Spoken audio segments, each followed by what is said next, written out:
Selamat malam, Abang. Selamat malam, Adik Mario. Bagaimana kabarnya hari ini? Ya, luar biasa. Baik ya, Baik, walaupun dengan cuacanya hangat-hangat. hangat-hangat ya. Itu kan cuma aura. Tapi untuk aktivitas lancar. Ya, tetap semangat, loh. Oh iya, Bang. Eh, Kebetulan saya sempat perhatikan ya mengenai fenomena politik di Indonesia pada umumnya dan secara khusus di Merauke, Papua Selatan mengenai perkembangan politik anak muda. Karena sekarang lagi tren-trennya anak muda itu berpolitik. Nah, gini, saya langsung saja ya. Kira-kira menurut pandangan Abang mengenai politik anak muda sekarang ini gimana? Baik, Adik Mario. Em, Hari ini kalau mau dikatakan ini sangat luar biasa eh, karena kehadiran anak muda di dalam menyongsong pemilihan umum di tahun 2024 nanti itu keterlibatan baik untuk kita ada di tingkatan eksekutif, calon presiden dan wakil presiden, ini ada keterlibatan salah satu anak muda. Dalam hal ini tanda kutip bukan berarti di sini kampanyekan anak muda yang mencalonkan diri sebagai salah satu wakil presiden Republik Indonesia, Indonesia. tetapi ada keterlibatan anak muda di dalam pesta demokrasi untuk menjadi pemimpin tertinggi lembaga eksekutif di negara ini, dan itu adalah anak muda itu, ya. Artinya ini sangat luar biasa, baru pertama kali di negara kita ini. Kemudian mengerucut ke lembaga legislatif. Di lembaga legislatif ada keterwakilan anak muda yang mencalonkan diri hari ini sebagai Dewan Perwakilan Daerah Republik Indonesia. Kemudian di tingkatan Dewan Perwakilan Rakyat Republik Indonesia DPR RI itu juga ada keterlibatan anak muda. Tingkatan DPRD provinsi dan juga DPRD kabupaten itu hampir di semua formulasi yang ada di setiap partai atau 18 partai yang mencalonkan kader-kadernya ini tidak terlepas daripada yang namanya keterlibatan anak muda, bukan hanya laki-laki tetapi juga keterwakilan anak muda dari perempuan. Nah, ini sangat luar biasa untuk kita menghadapi pesta demokrasi di tahun depan, karena energi baru atau ini singgasana baru yang hari ini menjadi luar biasa untuk menjadi motivasi sendiri untuk kita kalangan anak muda di dalam bangsa Indonesia ini. Seperti begitu. Nah, gini Bang, saya sempat dengar terus sempat perhatikan di media sosial, artikel-artikel, televisi. Nah, sempat heboh, orang sempat menyampaikan bahwa anak muda itu belum mapan secara proses, secara pengalaman. Nah, kira-kira menurut Abang, pernyataan-pernyataan seperti ini itu bagaimana menurut Abang? Um, Kalau misalnya itu menjadi kekhawatiran dari masyarakat sehingga dia menjadi sebuah uh, isu atau sebuah perbincangan di kalangan-kalangan masyarakat. Hal ini yang saya ingin menjawab mulai dari edukasi. Ya.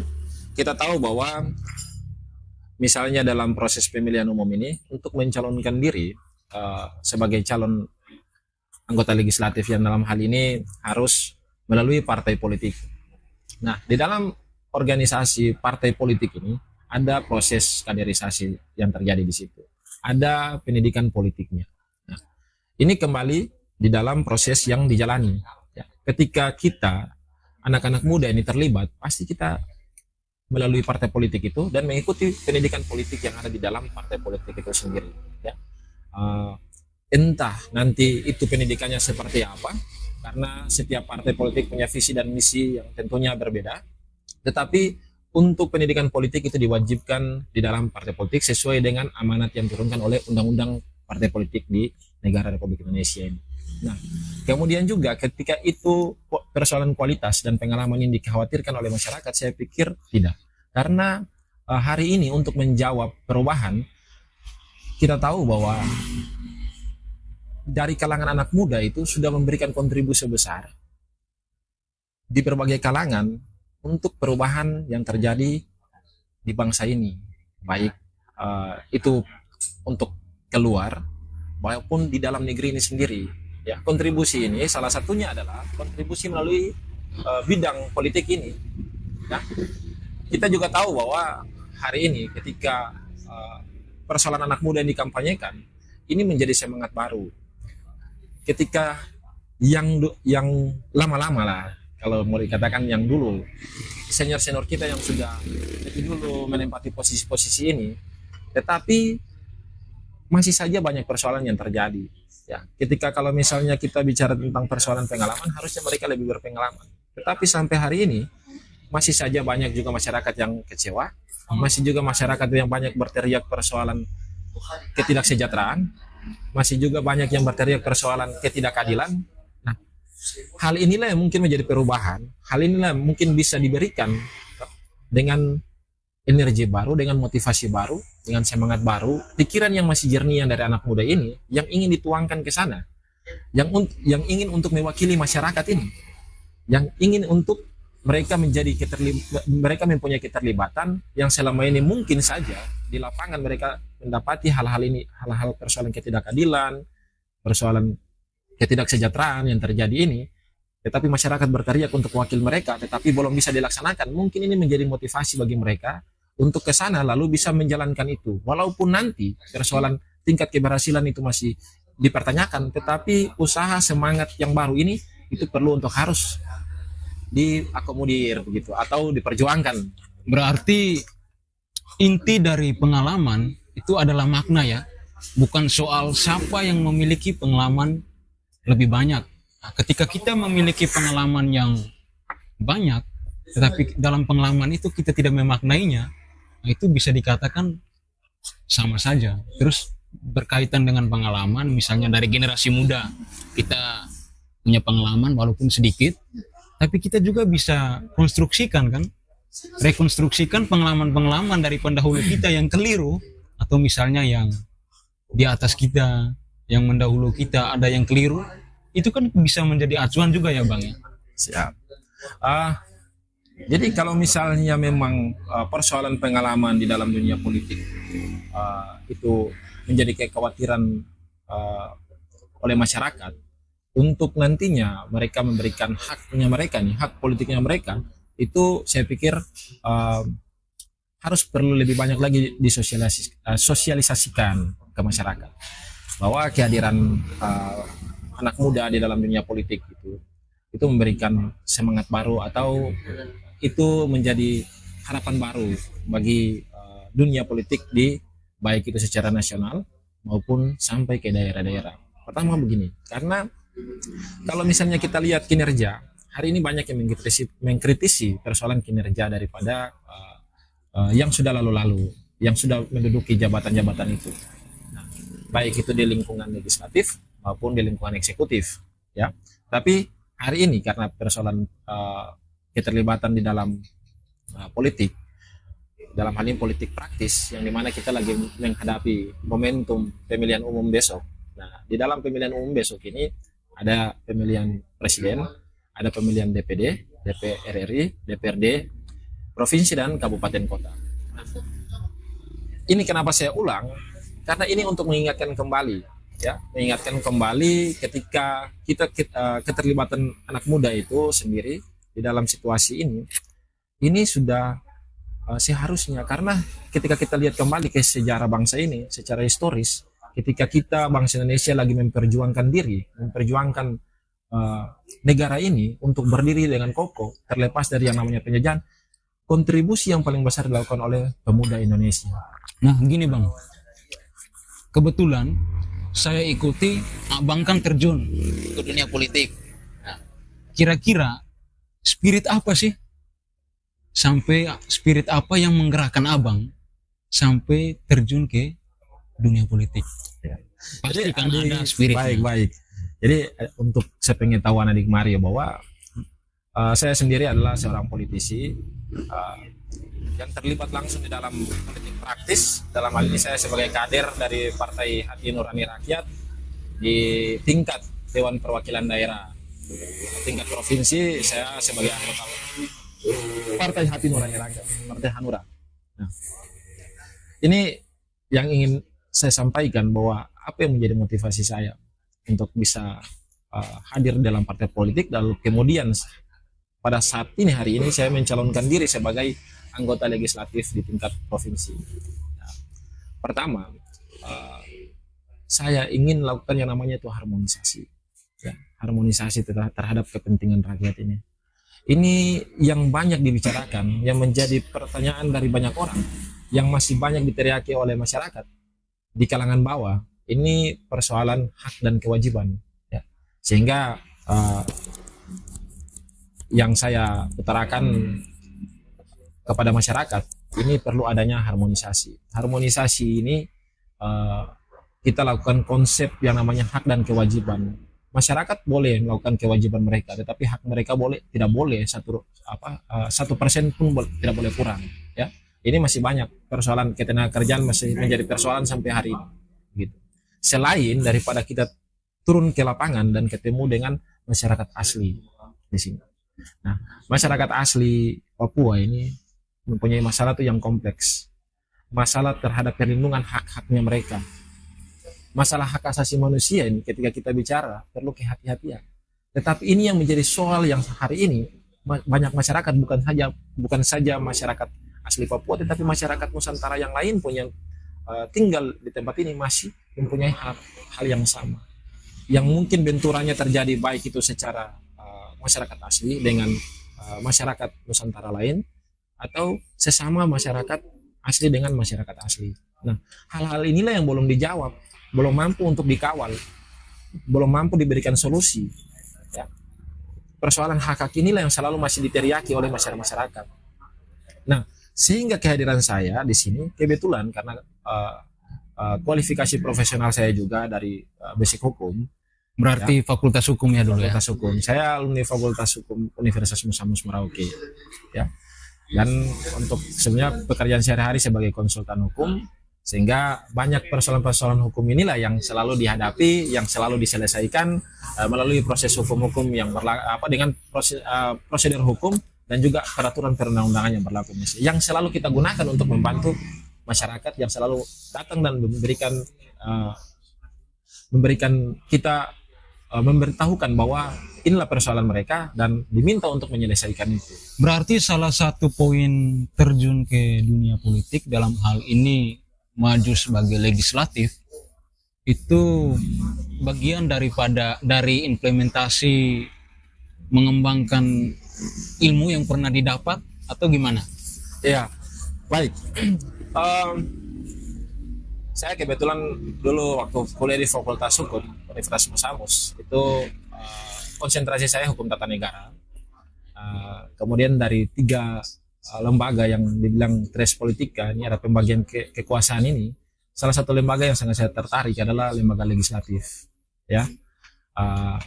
Kekuasaan legislatif inilah yang menurut saya ingin untuk saya ke sana. Nah, untuk ke sana maka saya harus terlibat di dalam partai politik. Karena yang hadir di parlemen sana adalah bagian daripada kader-kader yang hadir dari partai politik. Nah, saya tertariknya begini, karena kita kalau berbicara tentang persoalan konfigurasi politik hukum Indonesia, ya, kita harus melahirkan produk hukum yang lahir, itu harus produk hukum yang baik, itu betul-betul yang bersifat demokratis, yang lahirnya daripada proses yang demokratis, yang artinya bahwa dalam proses demokratis ini, lembaga parlemen itu ketika membuat sebuah peraturan perundangan dalam rancangannya, itu memang benar-benar harus kokoh pada arah dan kebijakannya, bukan didominasi daripada lembaga-lembaga yang lain. Dalam hal ini adalah lembaga eksekutif. Tidak boleh ada yang namanya intervensi, dan harus ada sifat yang responsif dan juga harus aspiratif, ya.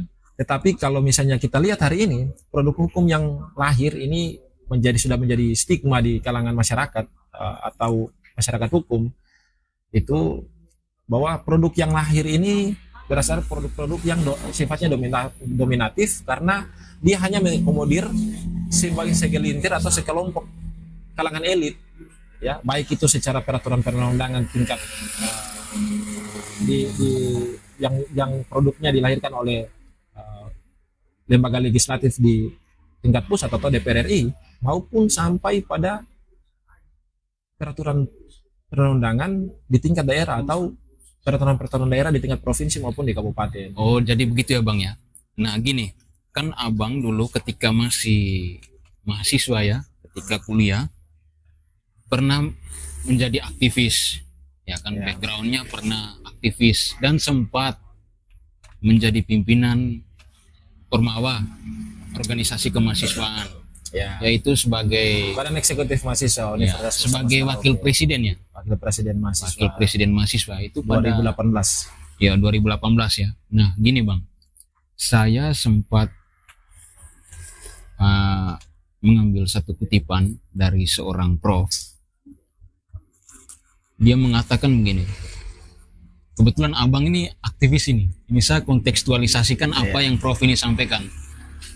Abang kan mantan aktivis dan pernah menjadi wakil presiden mahasiswa.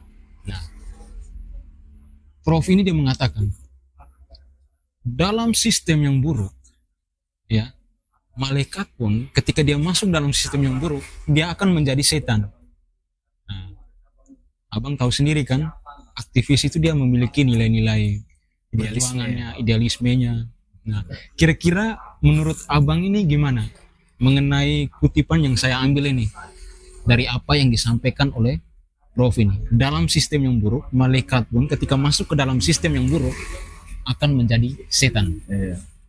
Artinya begini, kalau misalnya sistem itu buruk, lalu kemudian kita hadir di situ, ya, kita hadir di situ, tentunya kita juga pasti akan jadi setan. Tapi lawannya adalah ketika sistem itu dia baik, lalu kemudian kita masuk ke situ, berarti kita juga tetap jadi malaikat. Gitu. Nah, hal inilah ini kembali kepada masyarakat. Karena ketika kita hadir di sana, di dalam sebuah sistem ini, ketika itu misalnya lembaga legislatif, artinya apa? Kita hadir di sana adalah karena keinginan rakyat, ya. Kita hadir di sana sebagai wakil yang diberikan amanah oleh rakyat ini.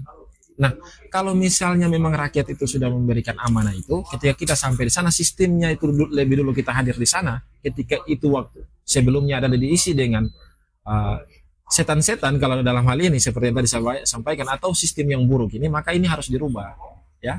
Oh, Karena berarti butuh orang yang memang memiliki konsep ya, spirit. lembaga itu sudah, artinya ketika didirikan dengan fungsi dan kewenangannya dari lembaga itu, ketika dihadiri oleh orang-orang, harus menjalankan fungsi dan kewenangan yang ada pada lembaga itu. Visi dan misinya harus memang dijalankan.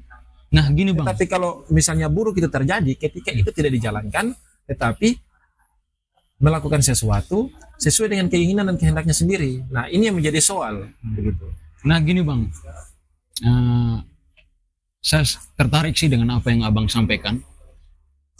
Nah, salah satu modal dasar pemuda ketika terjun ke dunia politik yaitu mengutamakan proses pendidikan yang baik kepada masyarakat juga. Itu kan penting toh. Nah, realita sosial yang sering kita temui di kalangan masyarakat nih, banyak nih, sebagian besar ya, saya nggak kasih general semua, nanti nggak baik juga ya. Sebagian besar itu banyak mengkampanyekan kepada masyarakat suatu konsep yang kadang yang dikampanyekan itu fungsi eksekutif, tapi majunya sebagai legislatif. Nah, akhirnya ketika terpilih yang dibuat lain, yang disampaikan lain, akhirnya ketika menduduki kekuasaan yang diterapkan lain. Nah, ini kan suatu kekeliruannya yang kita perhatikan. Saya rasa Abang juga sering temui lah kayak proses-proses pendidikan politik yang seperti ini. Baik. Ya, artinya begini, lembaga eksekutif itu adalah bagian daripada pelaksanaan. Ya, pelaksanaan yang lahir daripada kebijakan yang sudah diparipurnakan di lembaga legislatif. Ya. Dalam hal ini usulan-usulan program. Ya, kalau misalnya di lembaga eksekutif itu untuk mengusulkan. Nanti ketika sampai di lembaga legislatif, ditetapkan di sana. Nah, dalam hal ini begini, ketika kita turun ke masyarakat dan yang kita temui misalnya ada persoalan-persoalan yang menjadi kebutuhan, persoalan-persoalan yang sifatnya itu mendasar ya untuk kehidupan sehari-hari. Nah, hal inilah menjadi aspirasi. Nah, aspirasi inilah yang nanti disampaikan melalui ruang rapat di lembaga legislatif itu kepada pihak pemerintah, pihak eksekutif untuk bagaimana diimplementasikan dan diwujudkan dalam program. Nah, program inilah yang harusnya dilaksanakan oleh pihak eksekutif dengan pihak legislatif ini melaksanakan fungsi pengawasannya gitu. Karena apa? Kalau lembaga legislatif kan tentunya selain pengawasan punya fungsi untuk anggaran. Ya.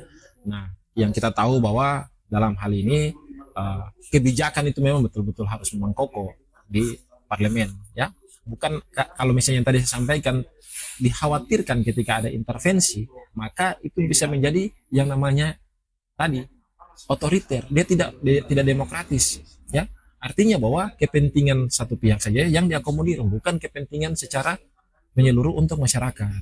Nah, ini yang dikhawatirkan seperti begitu, sehingga kalau misalnya nanti dikatakan itu sistem buruk yang ketika tadi dia yang hanya mengakomodir itu yang namanya kepentingan hanya sekelompok orang atau sekelompok elit, maka sifatnya sudah pasti tidak demokratis seperti begitu.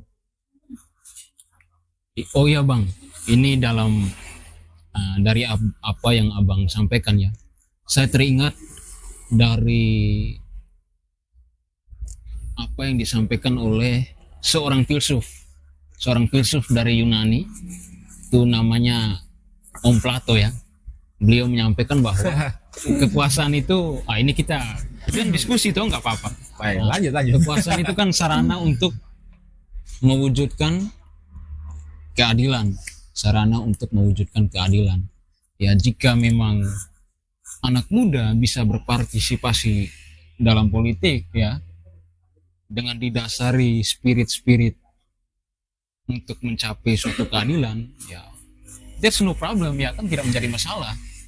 Karena kalau kita lihat berdasarkan realita yang baru-baru ini terjadi di Thailand sekarang kan ya, di negara Thailand ya kalau saya nggak salah, itu kan anak muda kan lagi menjadi trending topik. Nah, dari diskusi kita ini ya Bang ya, kira-kira ada pesan apakah yang ingin Abang sampaikan untuk masyarakat pada umumnya dan secara khusus untuk kita generasi muda ini mengenai partisipasi politik anak muda gitu. Ya, baik. Untuk kita kalangan anak muda yang hari ini lagi berpartisipasi di dalam pesta demokrasi pemilihan umum yang nantinya menghadirkan pemilihan presiden dan juga legislatif dan anggota DPD ya. Ini untuk kita anak muda, saya pikir keterlibatan kita kali ini memberikan energi baru ya untuk masyarakat, karena sudah pasti motivasi kita ke sana adalah untuk memberikan perubahan. Tentunya dalam hal ini di kalangan anak muda, tentunya dari misalnya di tingkatan mahasiswa dan juga kalangan pemuda yang lain, misalnya di dalam hal ini organisasi-organisasi kepemudaan yang eksis menyuarakan, yang lagi aktif menyuarakan masyarakat, hak-hak masyarakat dalam hal ini, kita semua punya kontribusi ya. Tentunya ketika anak muda juga terlibat di dalam politik, itu juga tujuannya untuk memberikan kontribusi untuk khususnya untuk daerah ini dan juga untuk kepentingan bangsa dan negara ini ya. Kita semua menginginkan adanya pembangunan yang terus berkembang baik secara nasional maupun sampai di tingkat daerah, khususnya apalagi kita wilayah Kabupaten Merauke dan juga Provinsi Papua Selatan ini. Kita provinsi baru, Provinsi Papua Selatan yang baru berumur 1 tahun. Dalam hal ini kita butuh betul-betul sumber daya ya, yang mampu untuk bisa memberikan kontribusi besar dalam proses pembangunan untuk semua sektor, semua lini yang ada di kabupaten di Provinsi Papua Selatan ini ya. Jadi pesan saya ketika masyarakat melihat bahwa ada anak muda yang terjun langsung di dalam politik yang menghadapi proses pemilihan besok, jangan mengkhawatirkan itu. Karena persoalan kualitas itu dihitung bukan karena persoalan pengalaman yang banyak, tetapi bagaimana kemauan dia, bagaimana niat dia, ya, dan juga persoalan kualitasnya dia itu bisa lihat daripada latar belakang yang ada selama ini. Latar belakangnya apa? Bisa saja mulai kita lihat dari kehidupan sehari-harinya, proses dan juga proses sosial yang dilewati, ya. dan juga dunia pendidikan, ya. Karena apa? Hari ini kalau kita mau mengatakan bahwa tidak mampu, sementara dia mampu berpikir, dia mampu berjalan, mampu melakukan sesuatu, ya. Nah, bisa mengajari sesuatu. Nah, jadi untuk kalau misalnya stigma di kalangan masyarakat yang mengkhawatirkan anak muda masuk ke dalam dunia politik, itu saya pikir dengan berjalannya waktu bisa untuk dihilangkan pikiran-pikiran itu. Karena ketika kehadiran anak muda hari ini bisa memberikan kontribusi yang lebih besar daripada senior-senior yang pendahulu, saya pikir itu jauh lebih baik seperti begitu. Hari ini masalah yang sangat fokus dibicarakan di wilayah Provinsi Papua Selatan, kita fokus pada persoalan-persoalan hak-hak yang harus kita lindungi. Ya. Kita punya Undang-Undang 2 tahun 2021 tentang perubahan atas Undang-Undang Otonomi Khusus, ya, Undang-Undang tahun 2020 tahun 2001. Dia mengatur ketentuan mengenai persoalan perlindungan ini. Saya di sini tidak berbicara lebih detail persoalan kasasi, tetapi bagaimana pemerintah ini tidak ada yang namanya tawar-menawar dengan persoalan perlindungan terhadap hak masyarakat yang ada di sini, khususnya masyarakat asli Papua. Karena saya ingat satu Profesor Bargi Hermanan, dia menyampaikan bahwa dalam negara hukum demokrasi atau negara hukum demokrasi ini, kita tidak mengenal yang namanya tawar-menawar, ya. Tidak mengenal tawar-menawar oleh pemerintah, tetapi itu harus pasti. Karena namanya perlindungan hak ini ada persoalan kodrati yang tidak ada nilai tawarnya. Dan itu betul-betul yang harus dijalankan oleh pemerintah sesuai dengan amanat yang ada pada konstitusi kita, begitu. Undang-Undang Negara Republik Indonesia tahun 1945 seperti begitu. Berarti dari apa yang Abang sampaikan sudah saatnya anak muda menjadi subjek, ya, dalam proses politik, ya. Tidak semata-mata kita menjadi objek saja, dan anak muda harus bisa baper, ya. Bawa perubahan, maksudnya baper, bawa perubahan. Terima kasih banyak Abang atas kesempatannya, atas waktunya yang telah bersedia untuk berdiskusi bersama saya pada malam hari ini. Ya, terima kasih juga, sama-sama kembali. Selamat Karena malam. hal yang luar biasa itu pasti akan jadi hal-hal yang besar. Selamat malam Abang. Selamat malam, adik Mario. Siap. Siap.